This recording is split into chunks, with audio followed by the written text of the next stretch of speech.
are you doing anyway? Good to sorry, see you back. Sorry, can we just start again? Are we doing Yeah, fun? so back safe and sound from your travels. It was a massive trip and obviously really important for you. Let's start at the beginning though, and how you got involved and why this particular cause caught your attention. Well, I've worked for the United Nations for over 10 years, and it's for UNFPA, which is maternal health care and population, looking after the well-being of women basically and children. And they send me to different places at different times, and Nepal was something on our radar. Actually, since we watched have you seen that movie Slumdog Millionaire? Yeah. I was like, that was, that part of the world I haven't really discovered, and I just put it out there. I'd love to go to India, and they said, well, actually, Nepal is, really on our radar at the moment. It's between China. I didn't even know where it was. It's between China and India. And there's a lot going on there, and the UNFPA has been really working a lot out there, and it's an amazing country for so many reasons. First of all, culturally, it's so different. It's a melting pot of religion and culture, and there's Hindu, Muslim. It's very strong presence there. It's absolutely beautiful. The country, the fields and the mountains, it's beautiful. But then contrast to that, it's probably one of the poorest countries in the world, and it's gone through so many political changes in the last 20 years. It's changed governments nearly every year. So what happens is, when you get a lot of political unrest, is the welfare of the country slips through the nets. And so things like healthcare and education, particularly for women, has really is hardly in existence. It's trying to grow and develop, and I was invited to go over there by the United Nations to the UNFPA to go and speak to the women out in the villages to gather information. And what first and foremost, I heard stories, for example, from this women's shelter that had been set up, and where women had been either abused, and they'd been so there was one woman that she'd been raped by her father-in-law, another woman who'd been married off when she was 9 years old and abused by the family, and then these other girls that were being sold off on the border, as prostitutes, and they didn't realise. And a lot of this, which I learned, and I was just learning that, it's cultural pressure. There's a dowry system that still exists, which puts a lot of financial pressure on families. So they think, well, I better get rid of, my daughter as quick as possible. The younger, the better. It's easier because apparently they're more controllable as they sell them off to the family. And I was hearing these stories. It was just so horrific. And then I looked at the maternal health care, which there was some women that were walking around with a horrible condition. No one wants to hear these things. It's called uterine prolapse, and it's when the woman's insides, privates, fall out basically. And so one woman had walked around like that for 15 years, and until she'd had some medical attention, it was life changing for her. So all these things that we take for granted. For example, another woman I met had, she can't get to a hospital till, because it's 2 hours away, and they had set up this amazing fund. These women really help each other in some ways, and so they lend each other the money, which is about £16 to get to hospital, and that's like life or death for them. So it was really, really shocking and educational and moving. I learnt that a lot of women don't, up until 2006, they couldn't own their own property or their own money. When they get married, they have to hand it back. And so all the things that we in the Western world, have the privilege, and, Victorian times, some of the things that we experienced, they're still experiencing today. But the good news, okay, so that was gathering all the information. But the good news is that the presence of the UNFPA, which is, government funded, this is, Western money, so we didn't need to know this, have invested millions of pounds, are encouraging the education and well-being of these women, and it is getting better. And we launched with the Prime Minister, who's running a coalition government, which is quite difficult, I think, to launch the campaign to the End Violence Against Women. out in Nepal, it was horrific. It's like a third of women all have experienced and accept it, again, violence against themselves for things like burning the dinner or not having sex with your husband is accepted. And so, you know, he's trying to make changes. And one thing I thought, well, hold on a minute.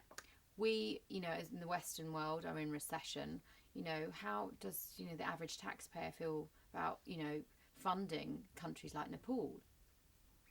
And what I learned is that by funding and supporting them, investing in their well-being and their education is actually like parenting. It's helping these countries stand on their own 2 feet. So eventually we won't have to give emergency aid and stuff, which is so temporary, quick fix. And it's a proven fact that when you take care of a woman in any village, whether it's Africa, Nepal, the whole economy of the village improves, the whole country improves. So really, it's take care of our women and you're taking care of ourselves, the whole world. That's what I learned in a nutshell, in a mouthful. Yeah. No, it's true there. I mean, they sort of say, you know, rather than teach someone to fish, rather than give them, you know, give them a rod, you know, kind of thing, and enable them to move on. But it's the same, you know, look after the mother, she can nurture and look after the family, really. Yeah. But as a mother and just a human being going on, you've been working for this for 10 years, but what kind of emotions struck you when you walk in and hear these stories? I think, you know, when I first started working with the UN, you know, I was 26 years old, and I don't think I had the emotional maturity to kind of really digest and really connect with what's going on. But as I've become, you know, mother and older, I suddenly realised, actually, I am so lucky. If I compare, you know, my problems, you know, my issues, whatever they are, I compare it to, you know, somebody living out there, it's unbelievable. And it's not until I went there and listened to it, because it's so easy to disconnect from news or information, I think so. But I think, you know, I'm learning it's really important, you know, to learn about learn from each other, basically. One thing that's happening at the moment is there's going to be a very important dinner for women tomorrow in New York. And this is, I don't know if you know, there's a lot of the world leaders are getting together on climate change. So their wives and, you know, for example, Sarah Brown, Rupert Murdoch's wife, have got together this huge dinner with media to really keep the focus on maternal health care and to keep them reminded of the importance of it, because you know they have the Millennium Development Goals. Right. Goal number 5 is to improve the mortality rate when women not improve, decrease it rather, and so to keep that focus. And so, you know, it's such a topical thing that needs to be on the forefront of leaders' minds, but it's probably one of the last things they think about. But it's asking them to treat the cause rather than the symptom in our lives, really. It's quite interesting how much work that the wives and partners of leaders do, but powerful women now, independent women. I mean, how much work will be done in that room tomorrow night? You're going, aren't you? Yes. You know, I mean, what's the atmosphere like in those? And you know, we do. The men are blamed for wars, and it seems now that women are almost coming in and like, not very simplistic. Do you know what? It's really interesting what I'm learning and what I've seen. Okay, when I was in Nepal, I went into this little shack. Okay, this little hut where this woman was beavering away. You know, she was cleaning up. She was working really hard, and her husband was like, I don't know if he was stoned or something. You know, in their little back room. And then I saw these women really supporting each other and trying to make a difference, and you know, and I really believe the power of, you know, of the group, of a team effort, of a voice. And so I congratulate, you know, when women, wives of leaders, you know, that are, you know, they have the ear of the Prime Minister or the President and say, look, honey, I really think, you know, when you go to work tomorrow, can you think about this? But equally, you know, if a Prime Minister or a President happened to be watching this interview, or, you know, or a journalist, is to think about, you know, a Prime Minister has so many lists of things that they have to do every day. They're told, you know, can you remember this, this, this, and this, and this, and to keep a focus, it's hard. So I actually, you know, in a way sympathise with them, that there's so much to think about. It's a minefield. You know, when I was working for the UN the other day, you know, and I'm told, remember to look at this issue, say that when you meet that minister, da da da. I was like, okay, and I'm really trying to keep the focus. And so can you imagine when you're a prime minister or a president, you're told so many different things by so many different people, trying to people please everybody, and you know, and annoying so many at the same time. It's a difficult job. You know, there's no right or wrong answer really. But I do believe when we, you know, share information, support each other, you know, you can make change and differences. I was thinking, if you look back, I don't know what the date was, to slavery in America, you know, how far we've come. And that was from people speaking out. In the 20th century, in the suffragettes, how women chained themselves to railings to to vote. How far we've come. And again, I think, you know, although it's difficult to make a change, like for women in Nepal, you know, that don't have the rights that we take for granted, you know, it just needs that extra little push, you know, and support. You know, how far can they go to? What does it do for you to give back? Because obviously you've been in it for 10 years, but as you say, you seem to have become more engaged and get more back from it as a person. Yeah. Not everyone chooses to support charity, but do you think it's important as a celebrity, a voice, why is it important to sort of cast part of your light onto it? I think, you know, there's different ways to give in life. You know, there's a saying, the more I give to the world, the more the world give to me. So in a way, you know, you could call it gratuitously giving, because I feel good. You know, it's a bit like when you see, I don't know, you put the buck in the basket, you know, to somebody that's begging, you automatically feel good and they feel good. There's an instant exchange of good feeling. So, you know, I feel like I'm a better person by doing it. But then, you know, there are other rewards. You know, I'm learning so much. It's very fulfilling in the same time. I'm widening. I'm quite a curious person.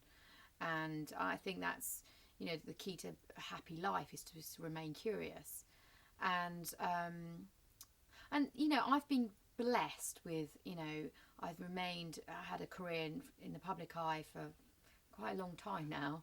I don't know, 14 years, I'm not sure.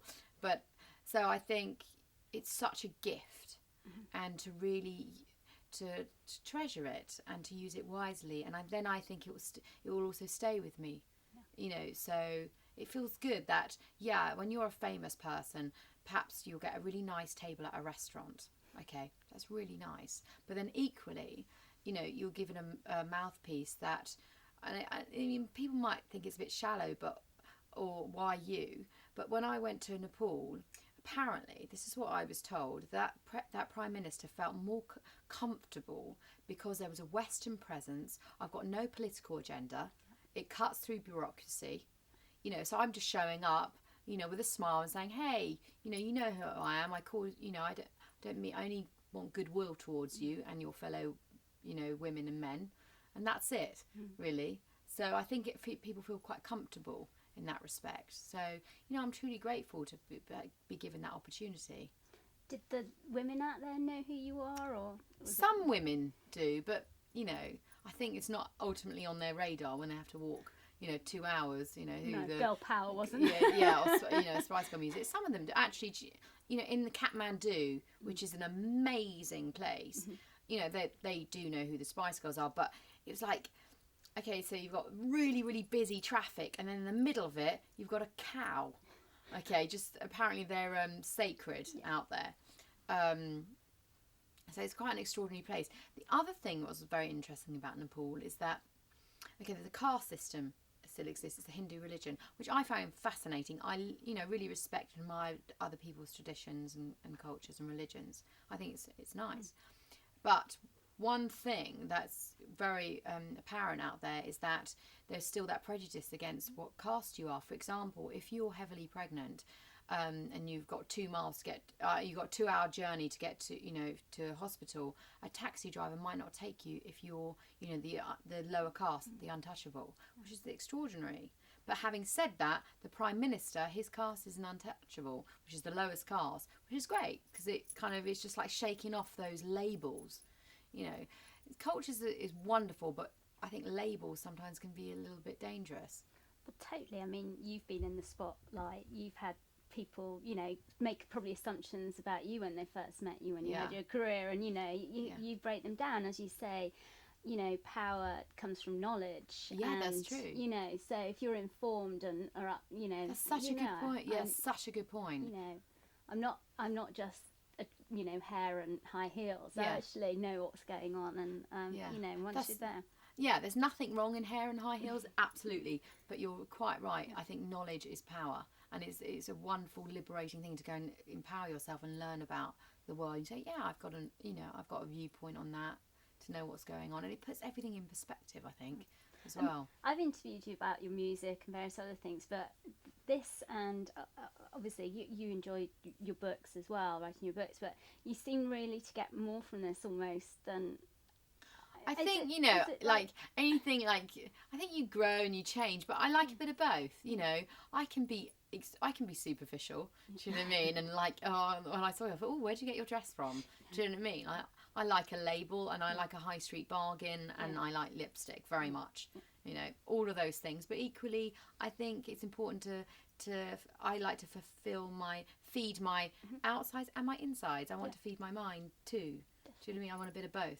Definitely. I mean, we've seen you as a performer, you've got your children's books, obviously charity work. What else is there? I mean, politics, is that something I have no interest in going into politics. Although my father, he's not alive anymore, was a massive conservative.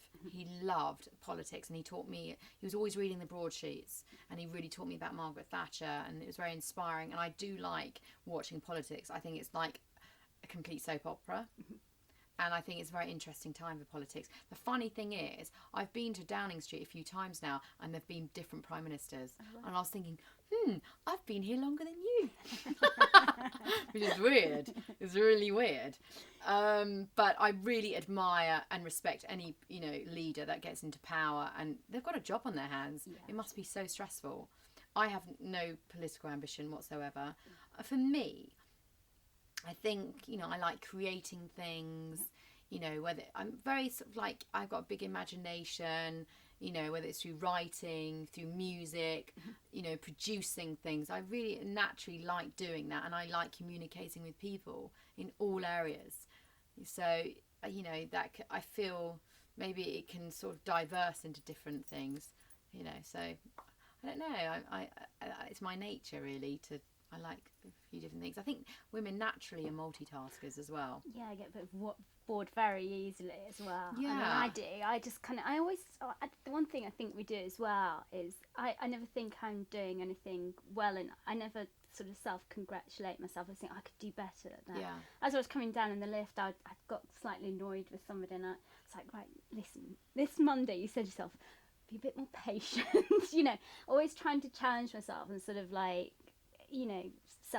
I'm going into analysis here, but it's like you want to be better, you want to be improve. I relate to that. I think we can be we're always in a new society of change, but I do think that it's quite a confusing time for both men and women, in the sense that women, on one hand, we still want to be mothers and feminine, but equally, there's that high expectation to achieve and all of those things. There's all different parts to us, masculine and feminine. Yeah. And equally for men, they probably don't know where they stand. On one hand, from 5 years old, we're told, to be, the Cinderella story that, a young man prince is going to come and save us from our terrible life.